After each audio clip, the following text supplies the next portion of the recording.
Bienvenue sur ma chaîne Le Regard de Soise. Je vous propose l'interview de Bruno Puzzolo, comédien, précédé de quelques photos de la pièce de La Lettre d'Italie, jouée à Avignon ce vendredi 10 octobre. Bonjour Bruno. Bonjour. Vous savez que même près de la mort, on peut jamais dire qui on est vraiment. Je m'appelle Bruno Puzzolo, je suis comédien. Je suis né en Normandie, d'un père italien, d'une mère normande. J'ai 2 frères. Et puis je suis venu à Paris pour faire le métier de comédien. Qu'est-ce qui vous a donné envie de faire ce métier? C'est vague, on ne fait jamais le tour complètement. Le métier de comédien, plusieurs choses. J'étais passionné par les arts martiaux quand j'étais jeune. Et c'était la grande époque Bruce Lee. J'allais voir ses films plusieurs fois par semaine quand il passait. Donc ça m'a donné goût au cinéma. Je voyais les bandes annonces pour les autres films et tout. Puis aussi j'ai un frère qui a fait du théâtre. Et le fait d'aller le voir jouer avec mes parents, c'est la première fois en fait que j'allais avec mes parents au théâtre pour voir mon grand frère jouer.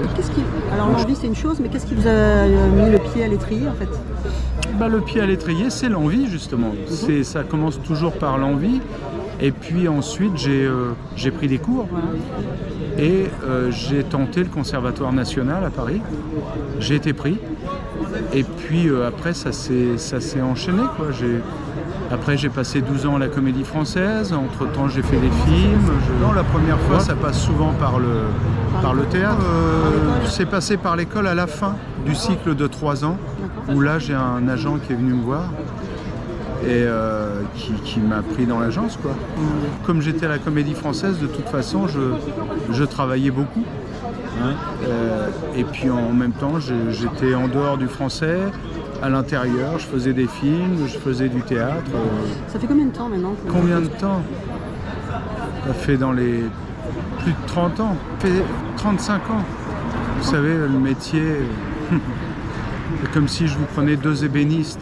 Les 2 ébénistes, ils ne feront pas leur métier de la même façon. Pas tous pour les mêmes raisons.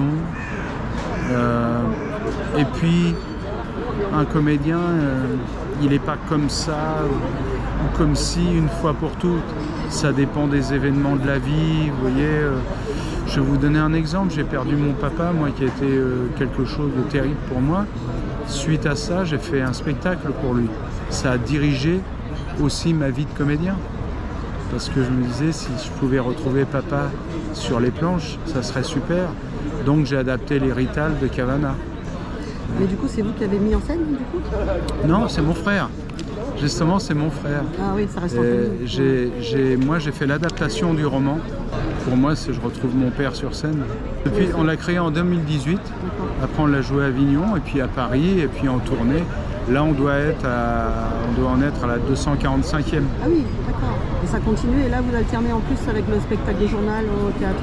Oui, et puis avec un autre spectacle écrit par mon frère qui s'appelle La Lettre d'Italie, qu'on va jouer à Avignon d'ailleurs. C'est simple, il y a toujours un rapport avec l'écriture. On lit un scénario, on lit une pièce de théâtre, et ça nous plaît ou ça nous plaît pas. Après, il y a d'autres questions qui se posent, mais c'est vraiment un rapport avec le texte dans un premier temps. C'est ça le plus important. Que vous le jouez depuis quand en fait? Depuis le 22 janvier. Ça s'est fait que cet été, j'ai reçu un appel de Anne Bouvier, la metteur en scène, qui m'a proposé le rôle en me demandant déjà si j'étais libre. Et donc, suite à ça, elle m'a envoyé la pièce. Et voilà comment ça s'est fait, quoi. Et les gens avec qui vous jouez, vous les connaissiez déjà? Je les connaissais de nom, mais on n'avait jamais travaillé ensemble. Et qu'est-ce qui vous motive à être comédien, en fait, aujourd'hui? Il y a des jours où je sais pas. Il y a des jours où je sais. Je sais pas, mais c'est difficile, une question comme ça. Je sais pas, c'est que ça va de soi. C'est ma vie. J'ai un rapport comme ça avec les auteurs, peut-être. Mais c'est difficile à expliquer par des mots. C'est plutôt ça qu'autre chose. Mais vous dire exactement dans les détails ce qui me motive, je sais pas. Ça peut être sur scène, ça peut être l'écriture, ça peut être travailler en troupe. Non, Non, c'est un tout. Et il y a des jours où on en a marre. Vous savez, mon métier, tout métier qu'on aime, on n'aime pas le faire tous les jours. Il y a des jours où on aimerait mieux rester couché. Est-ce que aujourd'hui vous intéresserait à faire de la réalisation, de la mise en scène? Il faudrait que ce soit une nécessité. Ouais, c'est Pas dans l'absolu comme ça. Il faudrait que quelque chose s'impose. Si vous m'aviez dit avant que mon père disparaisse, par exemple, est-ce que vous pensez à faire l'adaptation d'un roman pour le théâtre? Je vous aurais dit non. Et puis il y a eu une nécessité, c'est-à-dire la mort de mon petit papa. Et suite à ça, j'ai lu le roman de Cavana et je me suis dit mais ça parle de papa. C'est la vie de mon père. Il faut absolument que je l'adapte. Et là, ça s'est fait vite parce qu'il y avait nécessité. Il y a forcément des choix à faire. Tout travail d'adaptation, c'est aussi un travail de choix. Le choix de passage. Voilà. Futur projet, j'ai un projet qui va se faire avec Vladimir Cosma, normalement. Voilà, avec les Fables de La Fontaine. Il va mettre en musique les Fables de La Fontaine. Et vous serez lecteur? Et avec une bande de musiciens.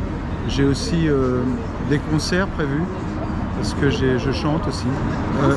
Non, je chante, j'ai fait deux albums et je chante. Est-ce que dans les rétals, vous chantez aussi? Oui, je chante. Là, ça fait partie du spectacle. Je vous remercie beaucoup. Merci à vous.